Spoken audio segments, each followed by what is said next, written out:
Hello, friends. How are you doing? Welcome to story time. It is a little bit of a cool spring morning. I had to put on a jacket today. It's gorgeous. The sun is shining and I love the beauty of the day, but I'm a little bit cold today. I hope that you are getting to enjoy some of these beautiful spring days and get out and enjoy some of the sunshine that we're having and do some stuff outside and play and at least get out of the house and enjoy some time outside. So anyway, this is story time for our under 8-year-old group today. I'm so happy that you are here to join me today. I have two stories that I'm going to read for you. The first one is by Mercer. It is Just Go to Bed. I like these Mercer stories. I like the illustrations in them. I think that they are very cute. So this is our first one today. Just go to bed. Sometimes you don't just want to go to bed, but Mommy and Daddy want you to just go to bed. And you don't want to just go to bed. But we're going to find out what happens here. Okay? I'm a cowboy and I round up cows. I can lasso anything. Look at that. Look at those cowboy boots. He's got his gun in his holster, and look at that lasso. Can you twirl a lasso like that? I have trouble. Dad says it's time for the cowboy to come inside and get ready for bed. Doesn't look like that's what he wants to do. Look what he did. He lassoed his dad. Uh-oh. I'm a general, and I have to stop the enemy army with my tank. So now he's fighting. Look over here, he's got a tank this time. Got all of his soldiers. Dad says, it's time for the general to take a bath. Uh-oh. I bet he's not going to want to stop playing to take a bath.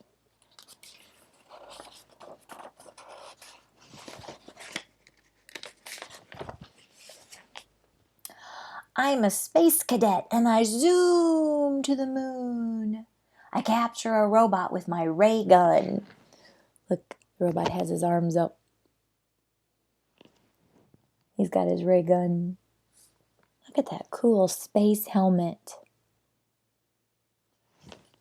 Dad says this giant robot has captured the space cadet and is going to put him in the bathtub right now. Look at Dad. He has a pot on his head. He's being a giant robot and he's going to put him into the bathtub. Doesn't look very happy though, does he? I'm a sea monster attacking a ship. Oh no. There's that mouse going. Dad says, it's time for the sea monster to have a snack. Look at that face. Lots of mommies and daddies see that kind of face from their kiddos. I'm a zookeeper feeding my hungry animals. Look at that, all those animals there.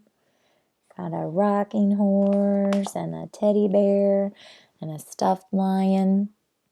And he's feeding them cookies and apples, peanut butter sandwich. There's that little mouse. Dad says, feeding time is over. Here are the zookeeper's pajamas. Time to put on your pajamas.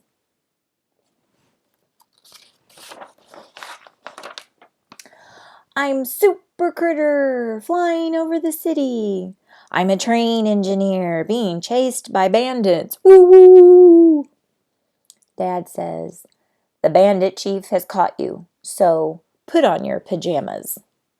But I'm a race car driver, and I just speed away.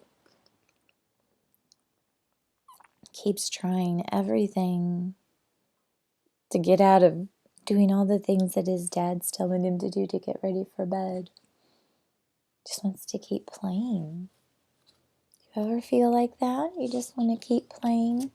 Not quite ready for bed, and you just want to keep playing, huh?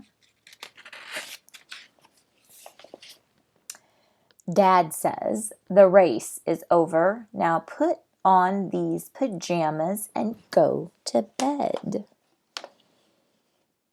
Little critter doesn't look happy. But I don't think Dad is very happy either. Might want to just put on his pajamas and go to bed. I'm a bunny hopping around in the garden. Dad says, just go to bed.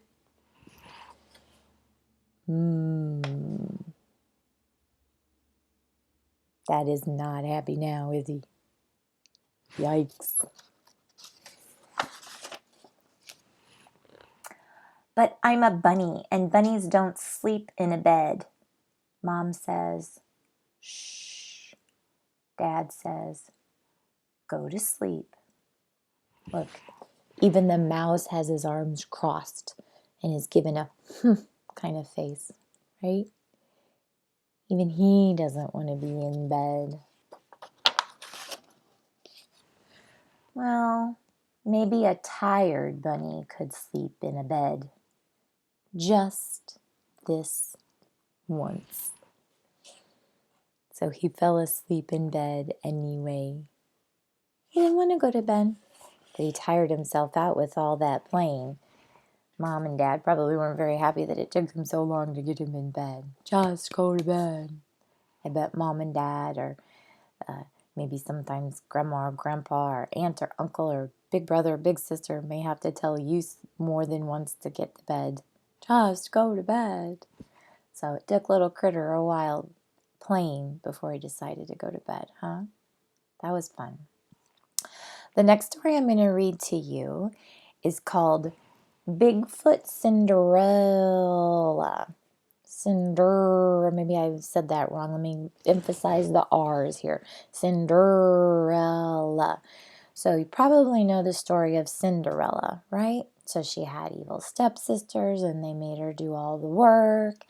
And so the prince came and ended up falling in love with her, and her evil stepsisters wanted to marry the prince, but he fell in love with Cinderella instead. And so that's a fairy tale that we've known for a long, long time. But this is the Bigfoot Cinderrrrrella. So this is about a Bigfoot Cinderella kind of story. So this one's kind of interesting because it's about a Bigfoot. So this one's written by Tony Johnston and James Warhola. Okay, so I hope you enjoyed this one. It's a little bit different than our regular Cinderella story.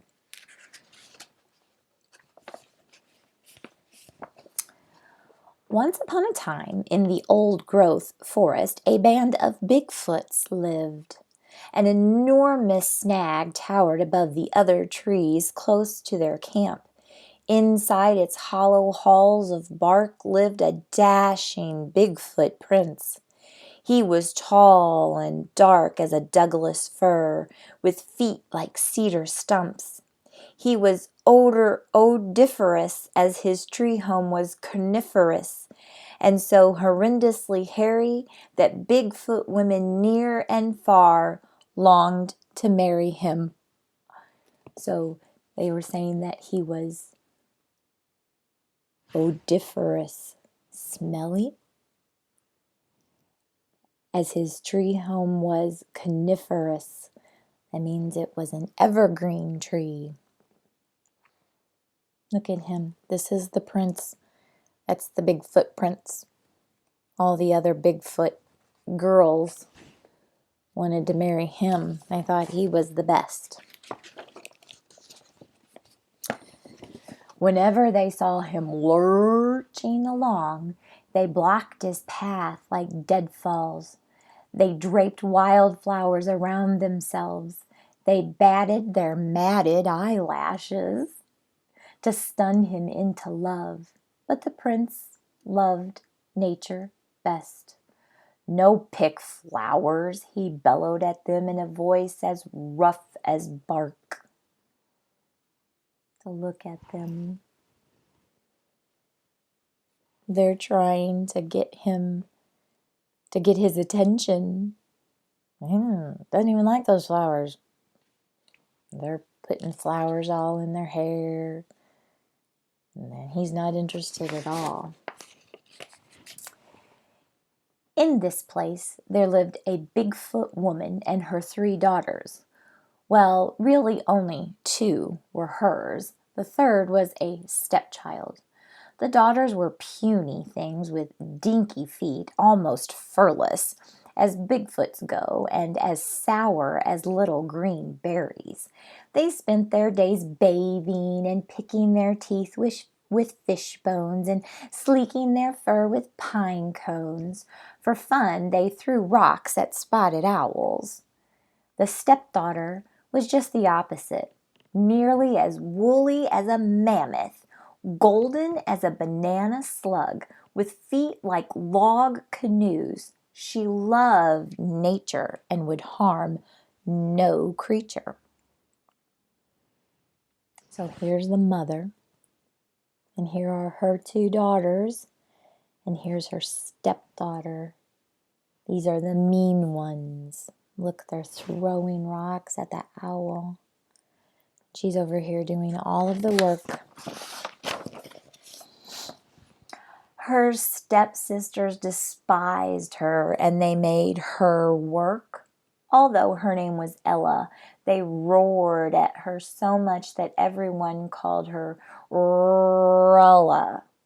Rella, fix fire. Rella, catch fish. They forced her to comb her fur and stick wildflowers in it. If she tugged them out, they put back twice as many. In spite of this primping, Rella was sooty from the fire and stinking with fish, so they teased her like stinging mosquitoes. "You beast," they laughed and held their noses. "You positive freak. You absolute freak." Then they bathed her a lot in the creek. Eek! So not only were they teasing her, but then they were making her put flowers in her fur, which she didn't like, and telling her that she was smelly, which she was, but she liked it that way. I mean, she's a Bigfoot. How else is a Bigfoot supposed to be?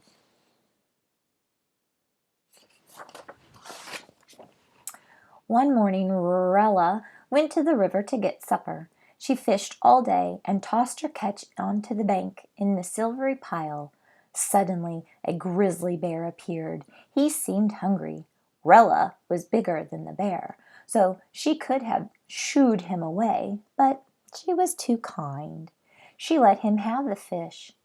When she shambled home empty-handed, her stepsisters rubbed their bellies and bellowed, "Food, food, food!" They forced her to fish all night. Sorella was so very nice that she gave her fish to the grizzly bear and went home with nothing. And her stepmom and her stepsisters are not so nice. And instead of doing anything for themselves, they sent Rella right back out there to fish all night long. Now, every year the Bigfoot Prince gave a great fun feast. There were gifts and food and games like Jump the Fire, Bear Cave Hide and Seek, and Hurl the Hemlock. But log rolling was the favorite. This year, whichever woman rolled the prince off a log and into the river would become his wife. Guess that's what Bigfoots do, huh?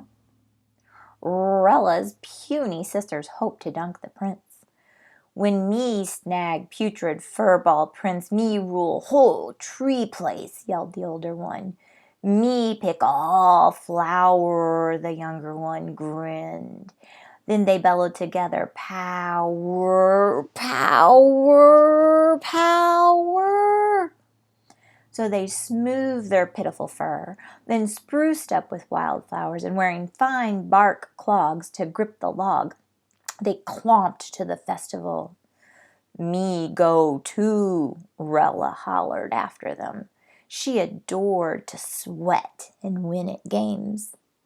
Her sisters hooted so hard they fell down. You stay, catch plenty fish, we catch prince. So they're going to go and try to catch the prince. They put all those flowers on themselves. If you remember, the prince didn't like that very much, right? All those other girls, Bigfoot girls, had all those flowers on it. He didn't like that. There they go, just being mean and making fun of Rella. Look how sad she is.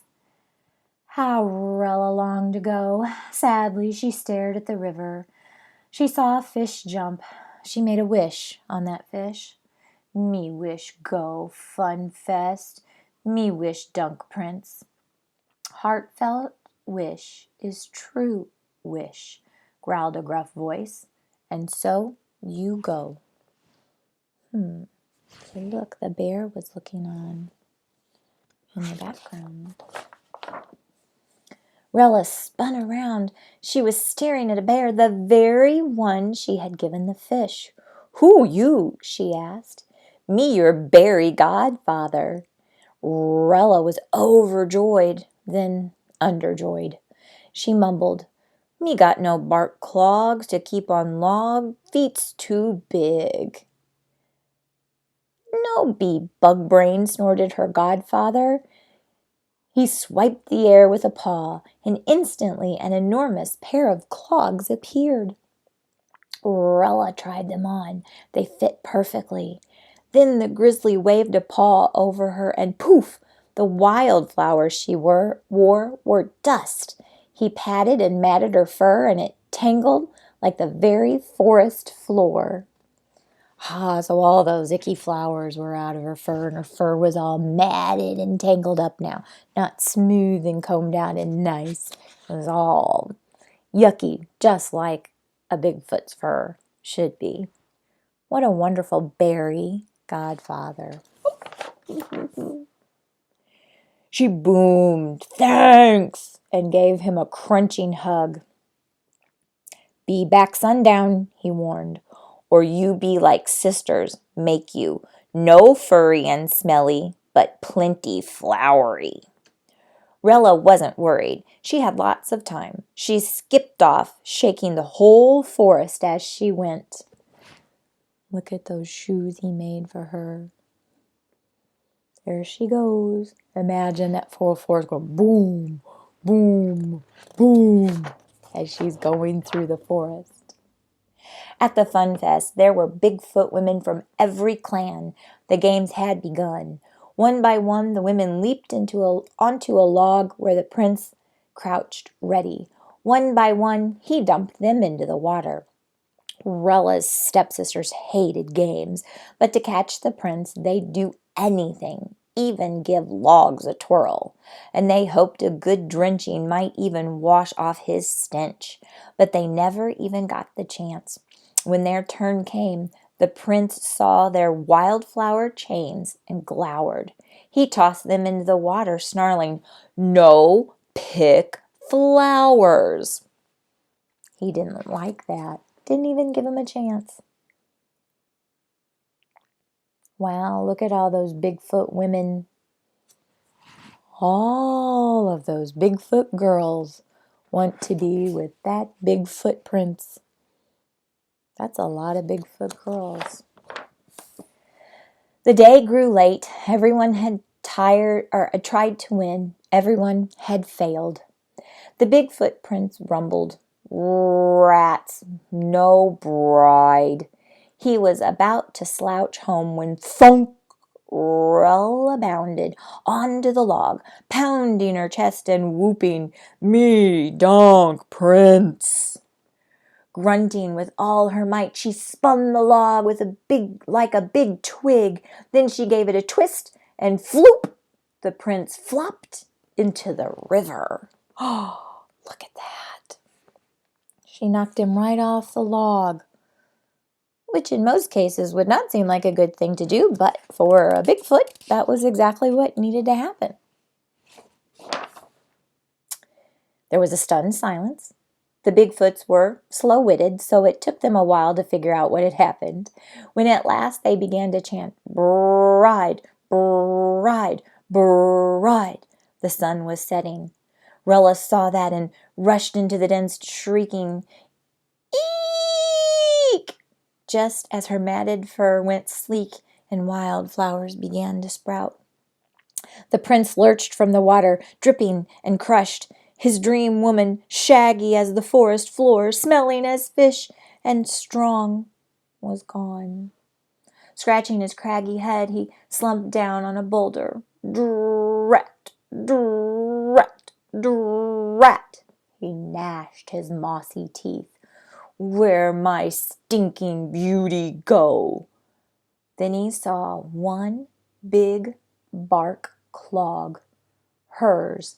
Now perhaps he could find his princess. Oh, she left her shoe. Just like in all the other Cinderella stories we know, right? How's he gonna find her? Because of her shoe. The prince shuffled from snag to snag, cave to cave, lugging the lost clog. But though all the Bigfoot women tried it on, it was too large for anyone. The moment he reached Rella's cave, her stepmother and stepsisters pounced on the prince, wrestled the clog from him, and jumped into it eagerly. Their feet were so small, they all fit in it at once. Ew, what kind of a Bigfoot is that if all three of their little bitty feet fit into the clog at one time? They're not even Bigfoot if they had little feet. Then Rella bounded up, yelling, "Me try, me try, me." She did, and her foot fit the clog like a seed in a pod. When she pulled out its mate, the Bigfoot prince knew he'd found his bride. He thumped his chest and roared with joy. The stepsisters roared too. In tantrums, they yanked up some wild flowers and saplings. Their mother kicked the prince black and blue. Oh boy, that is quite a tantrum. Not a very nice thing for them to be doing. Soon there was a rowdy wedding in the old-growth forest. Everyone was invited. Even Rella's stepmother and stepsisters could come, if they followed these rules carefully. No pick flower. No pull tree.